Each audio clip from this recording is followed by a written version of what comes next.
Greetings and welcome to another video of the Hindu Vocab series. My name is Prashant Dhawan. Today is the 1st of May 2017.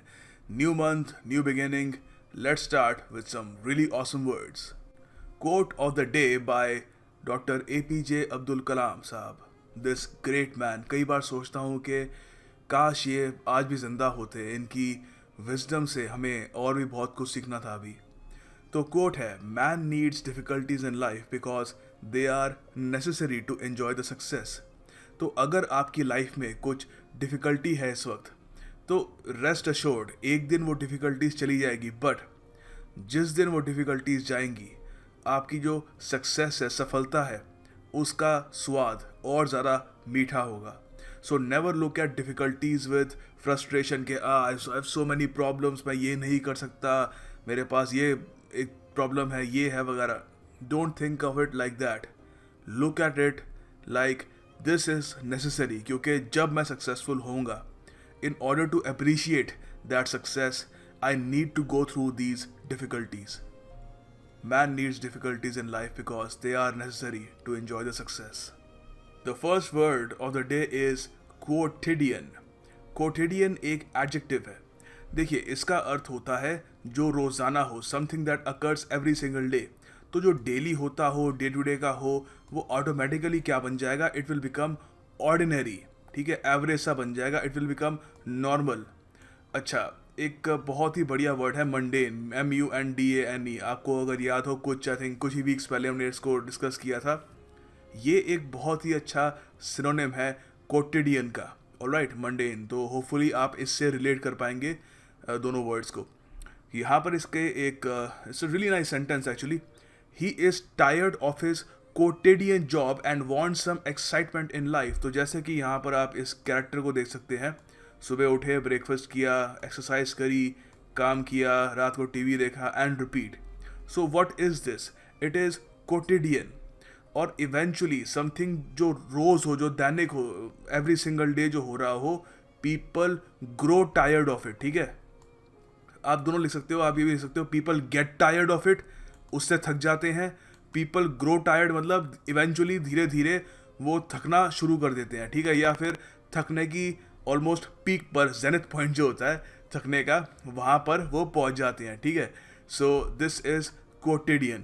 The next word is forlorn. Forlorn basically इसका मतलब होता है English language में word, जो word है ना, sad.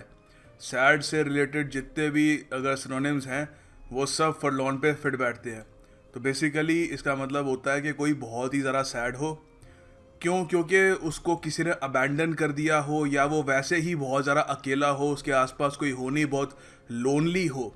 सो उस आदमी को डिस्क्राइब करने के लिए आप इस एडजेक्टिव का इस्तेमाल करेंगे. इसके कुछ यहाँ पर सिनोनिम्स हमारे पास: unhappy, sad, miserable, sorrowful, dejected, morose, ये रिग्रेटफुल, हार्ट ब्रोकन, दिल टूटा हुआ, उजड़ा हुआ. ठीक है, so you get the point. Basically बहुत ही ज़्यादा सैड इंसान. ठीक है, दिल भी टूटा हुआ है, लोनली है, दुनिया से भी कटा हुआ है, मिजरेबल है. ठीक है, तो उसके लिए हम यूज़ करेंगे ये वर्ड फॉरलॉर्न. यहाँ पर इसके दो सेंटेंसेस हैं. The forlorn teenager decided to kill himself when his friends abandoned him. तो जो टीनेजर था वो क्या था? फॉरलॉर्न था, ऑलरेडी लोनली था, बहुत ज़्यादा सैड था. जब उसके दोस्तों ने उसको अबैंडन कर दिया, ठीक है, उसको अकेला छोड़ दिया ऑलमोस्ट, तो उसने खुद को मारने की कोशिश करी, या डिसाइड किया कि खुद को मारूंगा मैं. अच्छा, हम ये भी कह सकते हैं, when he couldn't get the job because of just 2 marks he stop talking to his friends and looked forlorn. ठीक है, तो ये भी होता है कभी कभी एग्जामिनेशन में. When things don't go your way, people they seem forlorn for some time. तो इसका जो एंटोनिम होगा वो होगा हैप्पी, चीयरफुल और आशावादी, ऑप्टिमिस्टिक. अच्छा, आप लोगों के लिए एक ईडियम बेस्ड MCQ है. ठीक है, आपको यहाँ पे बताना है कि ऑल एट सी जो यहाँ पे ईडियम यूज़ किया जा रहा है, इसका अर्थ क्या है. हिंट के लिए आपको, वेल ज़्यादा हिंट है नहीं to be honest, but still थोड़ा बहुत आपको हिंट यहाँ पे दे ही दिया गया है कि सेंटेंस में इसको यूज़ कर रहे हैं हम यहाँ पर. So do make sure to attempt this question in the comment box below. All at sea को मैंने वेरियस वीडियोस में कई बार कवर कर रखा है, सो मेरा दिल टूट जाएगा अगर ज़्यादातर लोगों का ये गलत जाएगा. The next word is protégé. Protégé देखिए वो आदमी होता है जिसको गाइड किया जा रहा हो, मतलब उसको सिखाया जा रहा हो कुछ, या उसको सपोर्ट किया जा रहा हो एक उससे ज़्यादा एक्सपीरियंस्ड और इन्फ्लुएंशियल इंसान द्वारा। तो फॉर एग्जांपल यहाँ पे एक बहुत बढ़िया एग्जांपल है, ये जो ये यंग लड़का है, ये क्या है, ही इज़ ए प्रोडोजे, ठीक है, ये एक्सपीरियंस आदमी से कुछ सीख रहा है। अच्छा, तो यहाँ पर इसके कुछ सिनोनिम्स हैं। It can be प्यूपिल, student, trainee, apprentice, ठीक है। अप्रेंटिस वर्ड हम कवर कर चुके हैं, सो आई होप इसमें ज़्यादा एक्सप्लेनेशन की आवश्यकता नहीं होगी। फिर भी सेंटेंसेस देख लेते हैं just to understand everything. Gordon Ramsay was a protégé of Marco Pierre White. तो कभी आपको मन करे तो मार्को पियर वाइट को यूट्यूब करना, और वहाँ पर ये काफ़ी सारी वीडियोस होगी। गॉर्डन रैमजी बहुत ही फेमस, वर्ल्ड फेमस शेफ़ है, तो वो इनसे सीखा करते थे। और काफ़ी बार जिस तरीके से गॉर्डन रैमजी अब सबको गालियाँ निकालते हैं, ये मार्को पियर वाइट रैमसी को गालियाँ निकाले करते थे, और एक कहते भी है कि इन्होंने गॉर्डन रैमसी को गालियाँ इतनी निकाली कि वो रो पड़े थे। So now we know why he is so angry, he was the protégé of Marco Pierre White once. उसके अलावा मे भी कह सकते हैं an elderly monk and his young protégé are in the temple praying and fasting, ठीक है। तो किसी मॉन्क का भी प्रोडोजे ही होता है, वो भी सिखाता है how to meditate, how to look at world, कैसे स्क्रिप्चर्स पढ़ते हैं वगैरह।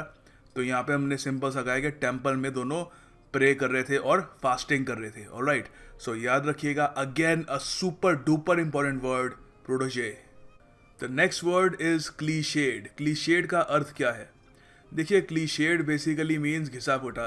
अब जैसे फॉर एग्जांपल आपको एक इमेजिन करिए कोई बॉलीवुड मूवी है, वहाँ पर आपको अफ्रीका के लोगों का कुछ सीन दिखाना है उनको, तो 99% क्या दिखाएंगे, कोई भाला सा पकड़ा हुआ है, कपड़े मतलब पतियों के बनाए हुए हैं, और काफ़ी उनको ट्राइबल टाइप का दिखाएंगे। वो ये नहीं दिखाएंगे कि आज के टाइम में अफ्रीका में भी एक बूमिंग इकोनॉमी है, वहाँ पर भी लोग जैसे हमारे यहाँ जो मेट्रोपॉलिटन सिटीज़ में लोग घूमते हैं वैसे घूमते हैं, नॉर्मल लाइफ बिताते हैं। वो एक दिखाने का तरीका है, एक प्रोजेक्ट करने का तरीका अफ्रीका को, वो क्या है, बड़ा घिसा पिटा सा है इंडियन मूवीज़ में, क्लीशेड है, ठीक है। तो क्लीशेड का मतलब होता है ordinary, main stream, unremarkable, unexceptional, जो इतनी बार यूज़ किया हो हमने कि ऑलमोस्ट सीम के कुछ मज़ा नहीं आ रहा, ठीक है। It seems unexciting, unmemorable, forgetful.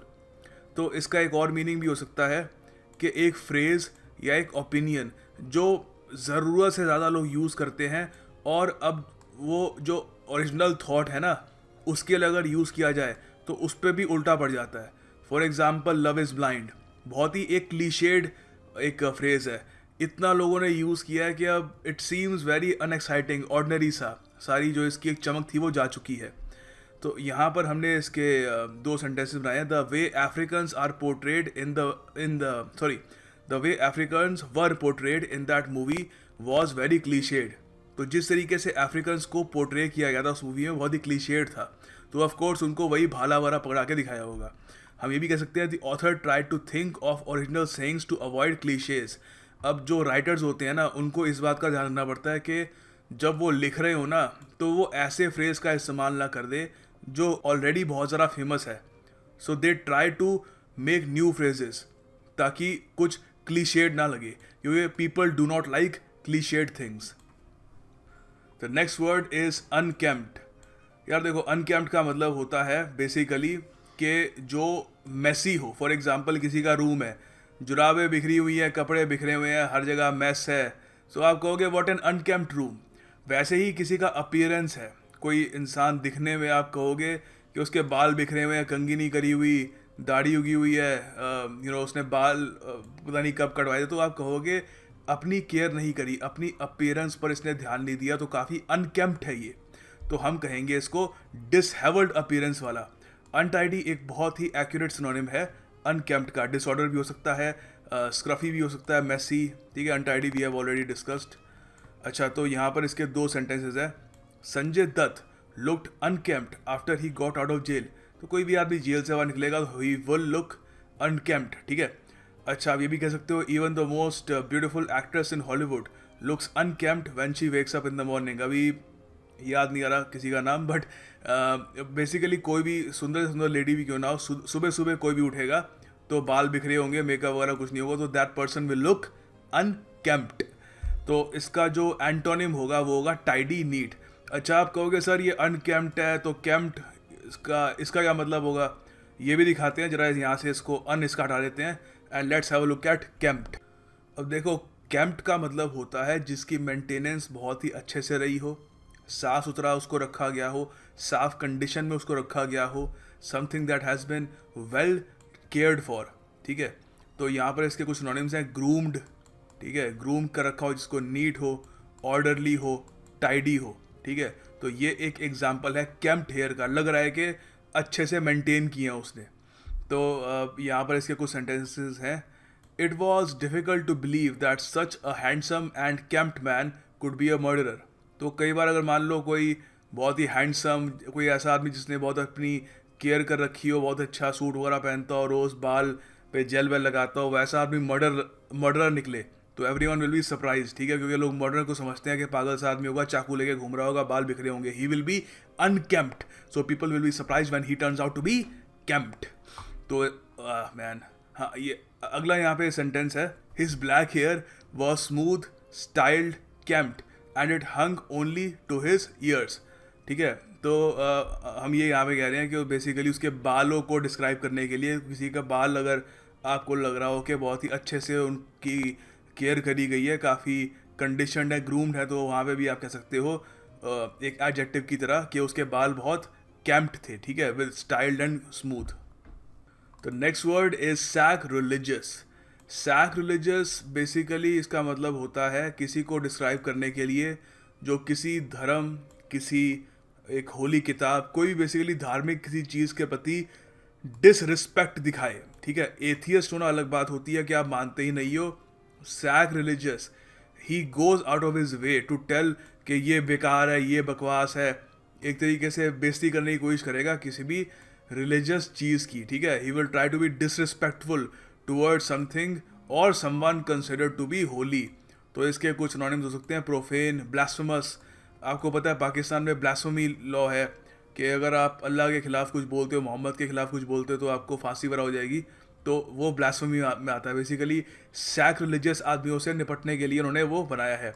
इम्पायस, पायस का मतलब होता है जो बहुत ज़्यादा रिलीजियस हो। ठीक है, इम्पायस मतलब उसका उल्टा, सिनफुल। ठीक है, जो पाप से भरा हो, ऑलमोस्ट जो पाप करता हो। अच्छा, तो इसके दो सेंटेंसेस यहाँ पे हम बना सकते हैं। Only a sacrilegious person would disrespect, so and, so यहाँ पे किसी का भी आप नाम डाल लो, मैं कंट्रोवर्सी से बहुत दूर रहना चाहता हूँ।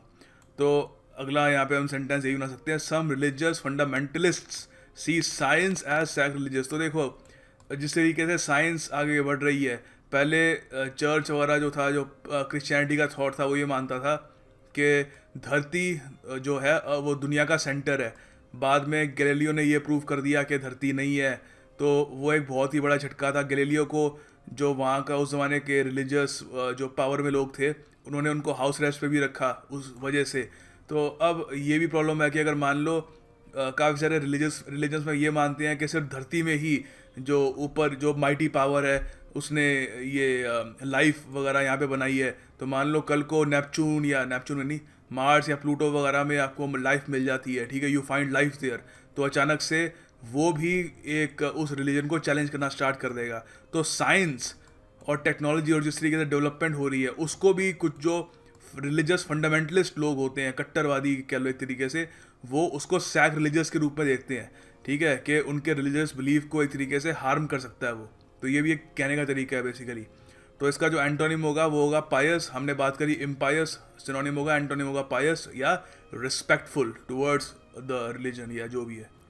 The next word is pusillanimous. यार देखो, पुसिलेनिमस का मतलब होता है डरपोक, सिंपल सा इसका मीनिंग है, समवन हु लैक्स करेज या डिटर्मिनेशन। तो बेसिकली इसका आप कह सकते हो चिकन हार्टेड। ठीक है, चिकन हार्टेड एक काफ़ी अच्छा वर्ड है इसको डिस्क्राइब करने के लिए। स्पिरिटलेस, स्पाइनलेस। स्पाइन को काफ़ी इडियोमैटिक वे में कहते हैं कि अगर किसी के स्पाइन ना हो तो वो झुका रहेगा। तो झुका रहेगा इन द सेंस कि बहुत ज़्यादा कावर्ड है वो।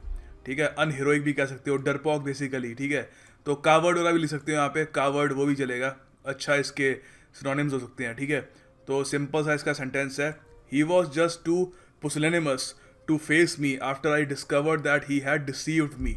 डिसीव का मतलब आप लोग कमेंट बॉक्स में बताएंगे। ठीक है, मैं भूल गया, सॉरी। तो इसका जो एंटोनिम होगा वो होगा ब्रेव, करेजियस और डेयरिंग। ठीक है, सो ये इसके एंटोनिम्स हैं and make sure you remember this, ये भी कल के एग्जाम में आ सकता है। अगला क्वेश्चन आपके लिए एक ये भी है, MCQ है स्पॉट द एरर का।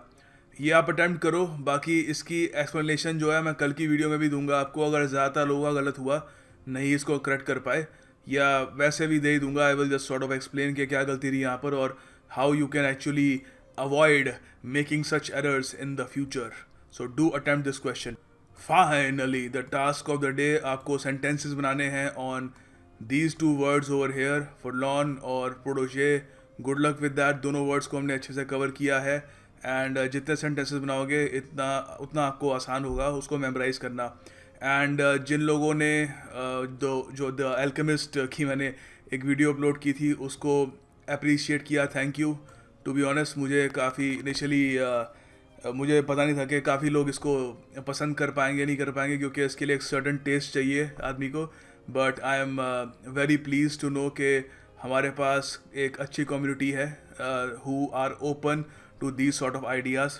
मैं कोशिश करूँगा इसका पार्ट 2 भी आप तक जल्द पहुँचे and thank you for all the appreciation that you have given me and yeah, so that's just about it. I will see you tomorrow with another video, hopefully with the video on phrasal verbs as well.